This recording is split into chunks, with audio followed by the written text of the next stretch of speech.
കർഷകവീരൻ പാലക്കുറ്റി ബന്ധിച്ചേ.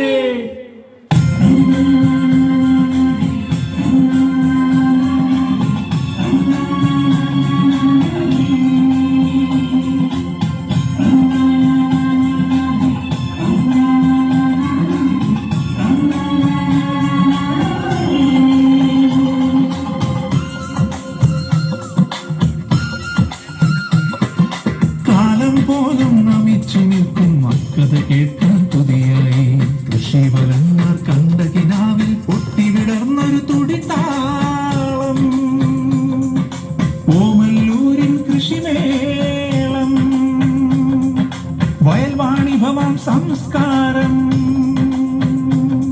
Hi സുഹൃത്തുക്കളെ, കേരളത്തിലെ തന്നെ അതിപുരാതനമായ ഒരു വയൽവാണിഭമാണ് ഓമല്ലൂർ വയൽവാണിഭം. കാർഷിക വിഭവങ്ങളുടെ വലിയ മേളയും പ്രദർശനവും വിൽപ്പനയും ഒക്കെയാണ് ഇവിടെ നടക്കുന്നത്. പ്രത്യേകിച്ച് പത്തനംതിട്ട ജില്ലയിൽ നിന്നും നാടിൻ്റെ വിവിധ ഭാഗങ്ങളിൽ നിന്നും ജനങ്ങൾ ഈ മേളയിൽ പങ്കെടുക്കാറുണ്ട്. ഇപ്പോഴും വിത്തുവകകളും കാർഷിക ഉപകരണങ്ങളും തൈകളും വിത്തുവകകളും ഒക്കെയാണ് വിൽപ്പന. അതുകൂടെ തന്നെ ഉദ്ഘാടന സമയത്ത് ഭയങ്കര പരിപാടികളായിരുന്നു.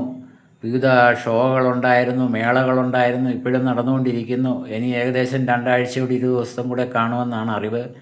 അപ്പോൾ നാടിൻ്റെ വിവിധ ഭാഗങ്ങളിൽ നിന്ന് അവരുടെ പഴയ അപ്പോൾ തന്നെ ഓട്ടുപാത്രങ്ങളും വിളക്കുകളും ഒക്കെ എടുത്തിട്ട് കൊടുത്തിട്ട് പുതിയതെടുക്കാനും ഒക്കെയുള്ള മേളകൾ. അപ്പോൾ എന്ത് സാധനവും വീടുകളിലേക്ക് വേണ്ടുന്ന ഉപ്പോട്ട് കർപ്പൂരം വരെ കിട്ടുന്ന ഒരു മേളയാണിത്. അപ്പോൾ തീർച്ചയായിട്ടും നമ്മുടെ നാട്ടിലുള്ള എല്ലാവരും വർഷാവർഷം കാത്തിരിക്കും.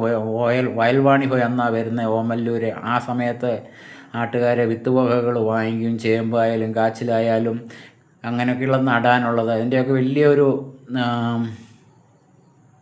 ശേഖരം തന്നെ ഇവിടെയുണ്ട്. അത്യാവശ്യം ന്യായമായ വിലയ്ക്കാണ് ഈ സാധനങ്ങളൊക്കെ കിട്ടുന്നത്. ചെടികളുടെ ഉണ്ട്. ചെടികളൊക്കെ ഞാൻ അടുത്ത വീഡിയോയിലിടാം. ഇതൊരു വലിയ വീഡിയോ ആണ്. അതുപോലെ തന്നെ വിവിധ കലാപരിപാടികൾ ഒരു സ്റ്റേജിൽ എന്നും ഉണ്ട്.